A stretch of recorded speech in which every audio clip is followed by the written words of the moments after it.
Welcome everyone to our Ruth Bader Ginsburg Memorial. So today's Sunday morning program will be a memorial for Supreme Court Justice Ruth Bader Ginsburg. We'll be reading the Metta Sutta, and if you have it available, you can get your copy and have it handy. Ruth Bader Ginsburg was an advocate for women and a role model in advancing equality and fairness. Even when she was dissenting on Supreme Court decisions, she left clear and beautifully crafted dissenting opinions that expressed our highest ideals and planted seeds for a more enlightened future. We are all immeasurably in her debt, and we are all suffering for her loss. During the service, we will hear her words, followed by 108 bells. At the end, we will chant the 4 practice principles.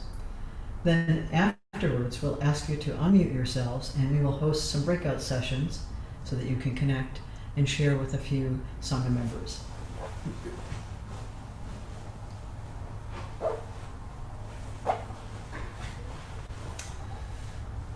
So there's a Zen koan that says, coming empty-handed, going empty-handed, that is human.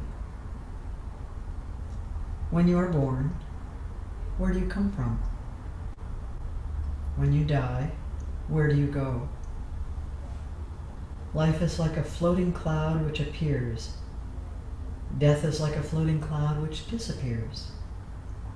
The floating cloud itself originally does not exist. Life and death, coming and going, are also like that. But there is one thing which always remains clear. It is pure and clear, not depending on life and death. Then what is the one pure and clear thing?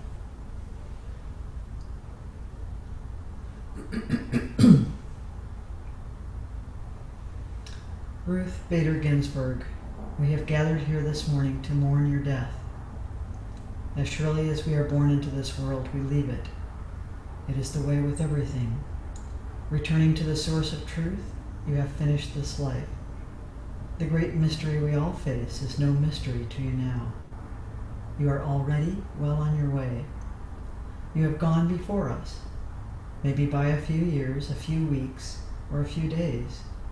You remind us that we are all uncertain about our own lives.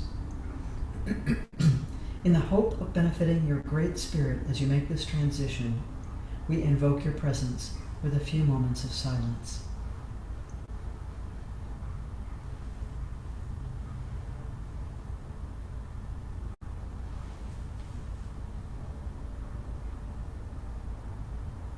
So, I would like to share with you Ruth Bader Ginsburg's own words about her life. And this is one way we can honor her mind and her intentions. It's from her book, My Own Words. Ruth Bader Ginsburg's Advice for Living. This was written in October 1st, 2016. Did you always want to be a judge, or more exorbitantly, a Supreme Court justice? School children visiting me at the court, as they do at least weekly, ask that question more than any other. It is a sign of huge progress made. To today's youth, judgeship as an aspiration for a girl is not at all outlandish.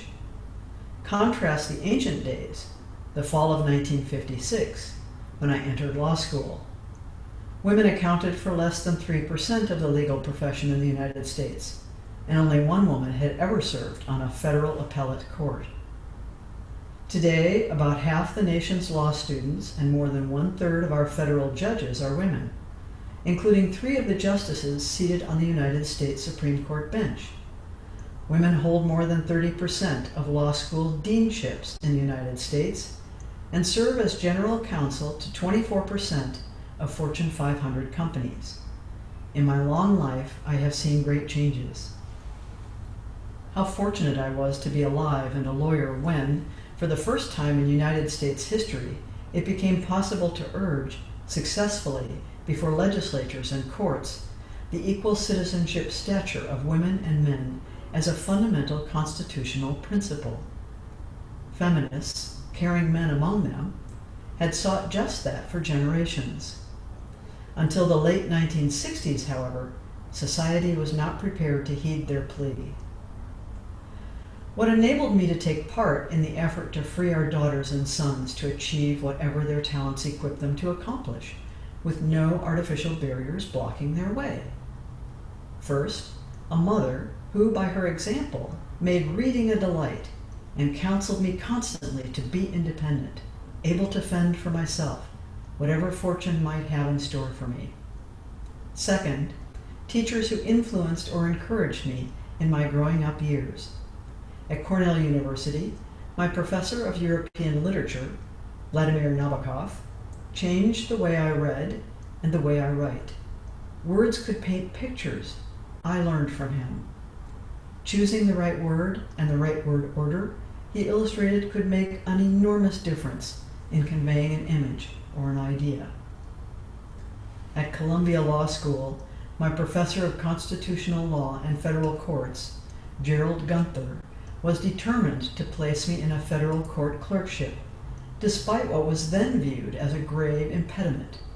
On graduation, I was the mother of a 4-year-old child. After heroic efforts, Professor Gunther succeeded in that mission. Another often asked question when I speak in public: do you have some good advice you might share with us? Yes, I do. It comes from my savvy mother-in-law, advice she gave me on my wedding day. In every good marriage, she counseled, it helps sometimes to be a little deaf. I have followed that advice assiduously, and not only at home, through 56 years of a marital partnership non pariel, I have employed it so well in every workplace, including the Supreme Court. When a thoughtless or unkind word is spoken, best tune out. Reacting in anger or annoyance will not advance one's ability to persuade. Advice from my father-in-law also served me well. He gave it during my gap years, 1954 to 56, when my husband Marty was fulfilling his obligation to the Army as an artillery officer at Fort Sill, Oklahoma. By the end of 1954, my pregnancy was confirmed. We looked forward to becoming 3 in July 1955, but I worried about starting law school the next year with an infant to care for. Father's advice?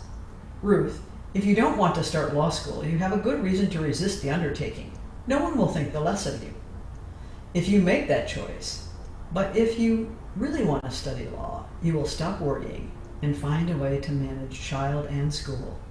And so Marty and I did, by engaging a nanny on school days from 8 a.m. until 4 p.m.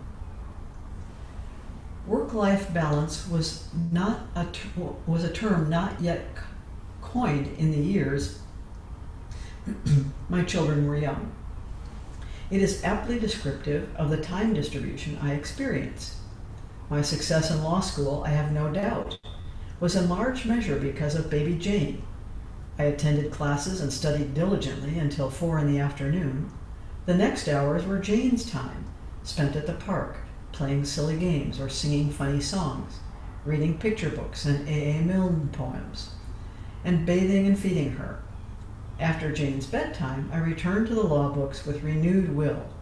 Each part of my life provided respite from the other and gave me a sense of proportion that classmates trained only on law studies lacked.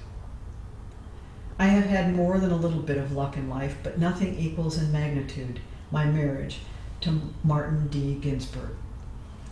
I do not have words adequate to describe my super smart, exuberant, ever-loving spouse.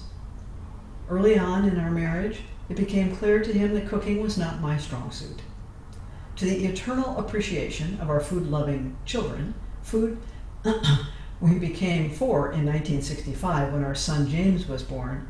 Marty made the kitchen his domain and became chef supreme in our home. Marty coached me through the birth of our son. He was the first reader and critic of articles, speeches, and briefs I drafted, and he was at my side constantly, in and out of the hospital, during 2 long bouts with cancer. and I betray no secret in reporting that without him, I would not have gained a seat on the Supreme Court. Ron Klein, then Associate White House Counsel, said of my 1993 nomination, "I would say definitely, and for the record, though Ruth Bader Ginsburg should have been picked for the Supreme Court anyway, she would not have been picked for the Supreme Court if her husband had not done everything he did to make it happen." That everything included gaining the unqualified support of my home state Senator, Daniel Patrick Moynihan, and enlisting the aid of many members of the Legal Academy and practicing bar, familiar with the work I had done. I have several times said that the office I hold, now for more than 23 years, is the best and most consuming job a lawyer anywhere could have. The court's main trust is to repair fractures in federal law. Because the court grants review dominantly when other jurists have divided on the meaning of a statutory or constitutional prescription, the questions we take up are rarely easy. They seldom have indubitably right answers. Yet, by reasoning together at our conferences and with more depth and precision through circulation of and responses to draft opinions, we ultimately agree far more often than we divide sharply. When a justice is of the firm view that the majority got it wrong, she is free to say so in dissent. I take advantage of that prerogative when I think it important, as do my colleagues. Despite our strong disagreements on cardinal issues, think, for example, of controls on political campaign spending, affirmative action, access to abortion, we genuinely respect each other, even enjoy one another's company. Collegiality is crucial to the success of our mission. We could not do the job the Constitution assigns to us if we didn't. To use one of Justice Antonin Scalia's favorite expressions, get over it. Earlier, I spoke of great changes I have seen in women's occupations. Yet one must acknowledge the still bleak part of the picture. Most people in poverty in the United States and the world over are women and children. Women's earnings here and abroad trail the earnings of men with compatible education and experience. Our workplaces do not adequately accommodate the demands of childbearing and child rearing. And we have yet to devise effective ways to ward off sexual harassment at work and domestic violence in our homes. I am optimistic, however, that movement toward enlistment of the talent of all who compose We the People will continue.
Metta Sutta.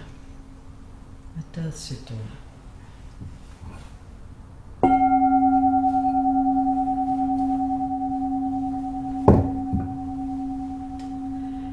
This is what should be accomplished by the one who is wise, who seeks the good and has obtained peace. Let one be strenuous, upright, and sincere, without pride, easily contented and joyous. Let one not be submerged by the things of the world. Let one not take upon oneself the burden of riches. Let one's senses be controlled. Let one be wise, but not puffed up. And let one not desire great possessions, even for one's family. Let one do nothing that is mean, or that the wise would reprove. May all beings be happy. May they be joyous and live in safety. All living beings, whether weak or strong, in high or middle or low realms of existence, small or great, visible or invisible, near or far, born or to be born, may all beings be happy. Let no one deceive another, nor despise any being in any state.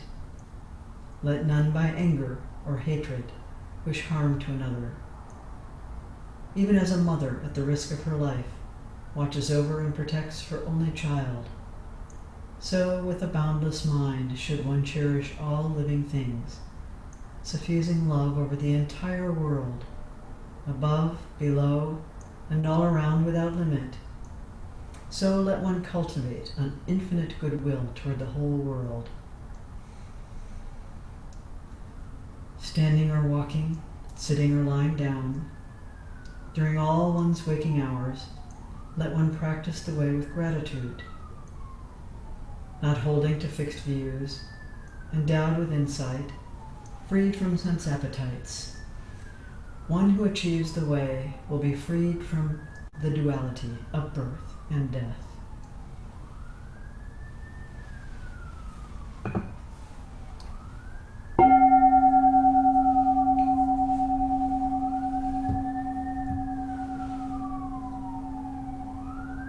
The spirit of loving kindness abiding in all directions, affording protection to all beings, and in which you were immersed in this world, will now accompany you on your journey. May luminous wisdom light your way, and may pure compassion enfold you in the great robe of liberation as you cross the boundless ocean of birth and death. We bid you farewell with heartfelt wishes for this most profound and mysterious passage. In Buddha's diamond realm, the sun of wisdom shines without ceasing. The sweet sound of Dharma soothes every troubled spirit, like a draught of cooling water. With full awareness, we have offered incense, observed silence, and chanted the Metta Sutta. May Buddha with infinite compassion illuminate this endless field. For our nation's great, abiding friend and Supreme Court Justice, Ruth Bader Ginsburg. And for all those who have passed beyond this life into the heart of Buddha. May they, together with all beings, realize the end of suffering and the complete unfolding of Buddha's way.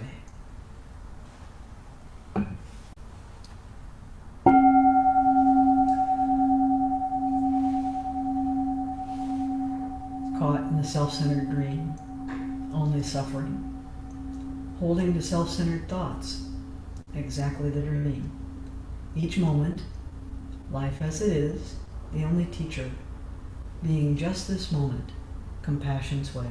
Caught in the self-centered dream, only suffering. Holding to self-centered thoughts, exactly the dream. Each moment, life as it is, the only teacher, being just this moment, compassion's way.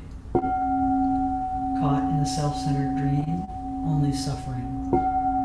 Holding to self-centered thoughts, exactly the dream.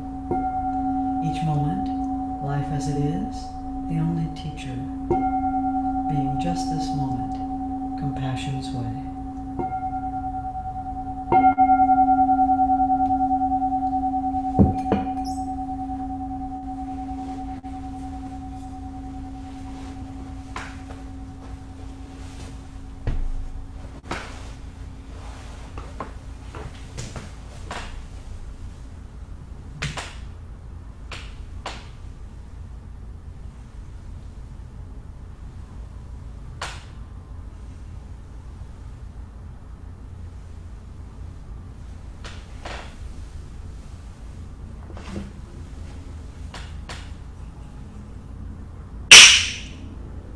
Let us be respectfully reminded, life and death are of supreme importance. Time swiftly passes by, and with it our only chance. Each of us must strive to awaken. Be aware, do not squander our life.